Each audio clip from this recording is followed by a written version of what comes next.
Hola, somos Marcela Esquivel, Marta Mercado y mi persona Diana Montoya. Y les hablaremos sobre el desarrollo embrionario del tejido conectivo. Temática desarrollada en la asignatura de Histoembriología de Programa de Fisioterapia, primer semestre de la Corporación Universitaria Antonio José de Sucre. Índice. Origen del desarrollo embrionario del tejido conectivo. Desarrollo embrionario del tejido conectivo óseo.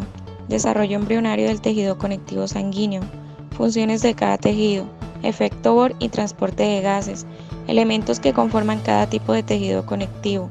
Herencia de grupos sanguíneos y factor RH. Y enfermedades eritrocíticas hereditarias, entre las cuales tenemos depranocitosis, esferocitosis y talasemia. Origen del desarrollo embrionario del tejido conectivo. El tejido conectivo o conjuntivo es un conjunto heterogéneo de tejidos que comparten un origen común a partir de las tres capas embrionarias llamadas mesodermo.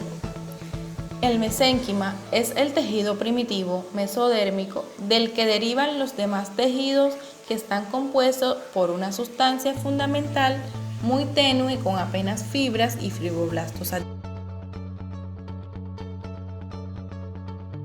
Características del tejido conjuntivo.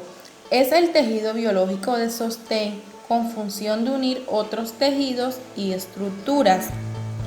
Como todo tejido está constituido por dos componentes extracelulares conocidos como matriz extracelular, compuesta por sustancia fundamental amorfa y fibras, que éstas componen desde la matriz intercelular y son producidas principalmente por los fibroblastos y pueden ser de tres tipos: colágenas, reticulares y elásticas. Clasificación del tejido conjuntivo. Tejido conjuntivo embrionario tenemos en el mesenquimático y el mucoso. Dentro del tejido conectivo del adulto tenemos el laxo y denso, y dentro del laxo podemos tener el modelado y no modelado. En el tejido conjuntivo especializado encontramos el cartilaginoso, el óseo, adiposo, sanguíneo, hematopoyético y linfático. Tejido mesenquimático. Es el que le da lugar a todos los tejidos conectivos. Se encuentra principalmente en el embrión. Este posee fibras de colágeno y reticulares. Tejido conectivo mucoso. Se encuentra en el cordón umbilical del feto y está compuesto por la gelatina de Wharton. Tejido laxo.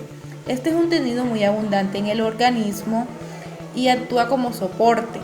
Rodea a los órganos y lo podemos encontrar en la dermis de la piel. Tejido reticular. Está formado con una malla tridimensional estable y actúa como soporte estructural de las células migratorias. Tejido denso. Es un tejido de fibras de colágeno, se puede encontrar en ligamentos y tendones. Tejido elástico.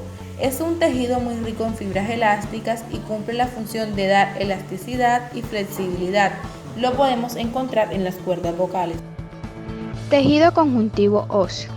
El tejido óseo se origina a partir de células de origen mesenquimal, como todos los tejidos conectivos. Está compuesto por células, fibras y sustancias fundamentales amorfas.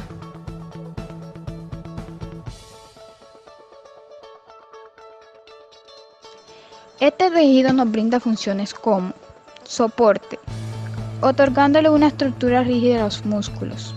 Movimiento. La inserción de los músculos a los huesos por medio de tendones permite los movimientos. Protección.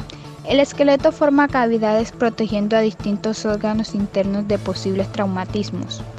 Homeostasis mineral. Los huesos sirven como depósito de minerales, fundamentalmente de calcio y fósforo. Producción de células sanguíneas. Médula roja.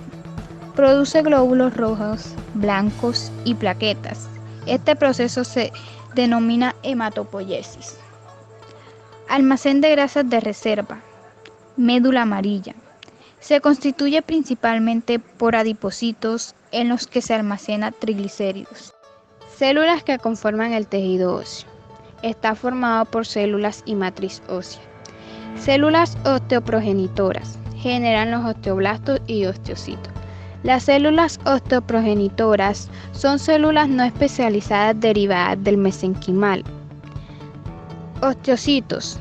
Se derivan de los osteoblastos y mantienen las actividades celulares del tejido óseo, como el intercambio de nutrientes y producción de desechos. Osteoblastos. Se utilizan para la construcción de huesos, son los responsables de la síntesis de matriz orgánica. Osteoclastos. Son células derivadas de monocitos circulantes.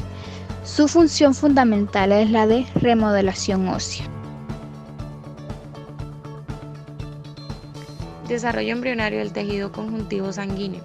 La formación de la sangre y de los vasos sanguíneos comienza en la pared mesodérmica del saco vitelino y en la pared del corión que queda fuera del embrión en sí mismo. Al tejido sanguíneo se le considera dentro del tejido conectivo, ya que este tiene origen embriológico mesenquimático. Este tejido está compuesto por una parte líquida y una parte sólida. En la parte líquida tenemos agua, sales y proteínas, y en la parte sólida tenemos los glóbulos rojos, eritrocitos, glóbulos blancos, leucocitos y las plaquetas, las cuales son de dos tipos. Entre ellas están granulocitos, los cuales son neutrófilos, eosinófilos y basófilos. Y por otro lado tenemos agranulocitos, los cuales se conforman por linfocitos y monocitos. Entre las funciones del tejido sanguíneo tenemos función respiratoria o transporte de gases, función nutritiva, función excretora, protección del organismo, regulación de la temperatura corporal, regulación del equilibrio, ácido básico y hemostasia. El efecto Bohr. ¿Qué es el efecto Bohr? Es la relación entre el aumento en la concentración del dióxido de carbono o pH en la sangre y el descenso de afinidad de la hemoglobina por el oxígeno. En esta imagen podemos observar que el músculo durante la actividad física eleva su temperatura y eleva también su dióxido de carbono. La temperatura aumenta porque la actividad celular aumenta y promueve una elevada demanda de oxígeno. Bueno, esta demanda y esta elevada temperatura hace que el pH celular disminuya, porque se disminuyen grandes cantidades de dióxido de carbono y el dióxido de carbono es ácido y hace que el pH disminuya en las células como tal. Entonces, ese bajo nivel de pH y la baja temperatura hace que se libere oxígeno y que capture dióxido de carbono. Bueno, lo mismo ocurre a nivel de los alvéolos, que es donde se da el intercambio de gases, donde hay una temperatura baja y una elevada cantidad de oxígeno. Entonces, esa cantidad de oxígeno, el oxígeno es una base y hace que el pH aumente, y ese ligero aumento del pH y esa disminución de la temperatura favorece el intercambio de gases. Cuando la temperatura disminuye, la actividad de 2,3-disfosfoglicerato también disminuye. Cuando la temperatura aumenta, la actividad de la 2,3-disfosfoglicerato aumenta también. Es decir, que como esta es una enzima, las enzimas tienen factores que son determinantes en la actividad pH y temperatura. Bueno, eso quiere decir que la 2,3-disfosfoglicerato es la que interviene en la liberación de oxígeno hacia los tejidos. Es decir, que en los tejidos se requiere oxígeno, hay una elevada cantidad de dióxido de carbono, se activa la 2,3-disfosfoglicerato y hace que la hemoglobina libere el oxígeno y capture dióxido de carbono. Esto es el efecto Bohr. Herencia de grupos sanguíneos y factor RH.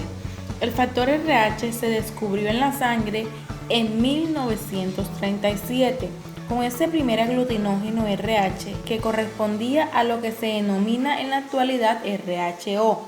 Está presente en la sangre del casi el 85% de los seres humanos. La presencia de factor RH en la sangre está controlada por las leyes de la herencia. Un individuo que posee un gen que codifica la existencia del factor RH expresará dicho factor en los glóbulos rojos. Hay 4 grupos, O, A, B y AB, siendo el donador universal el O negativo y el receptor universal el AB positivo.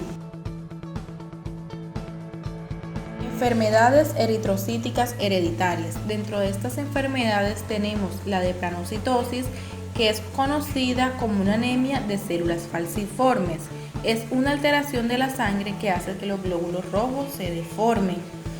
Esta deformidad estructural entorpece la circulación sanguínea y causa unas obstrucciones vasculares.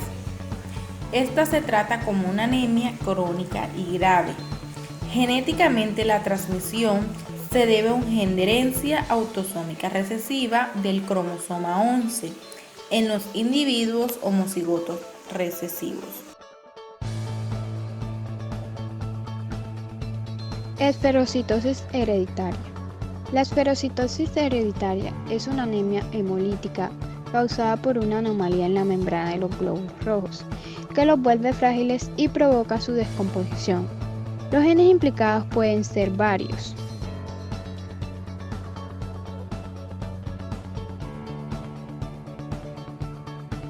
Otra de las enfermedades eritrocíticas hereditarias es la talasemia.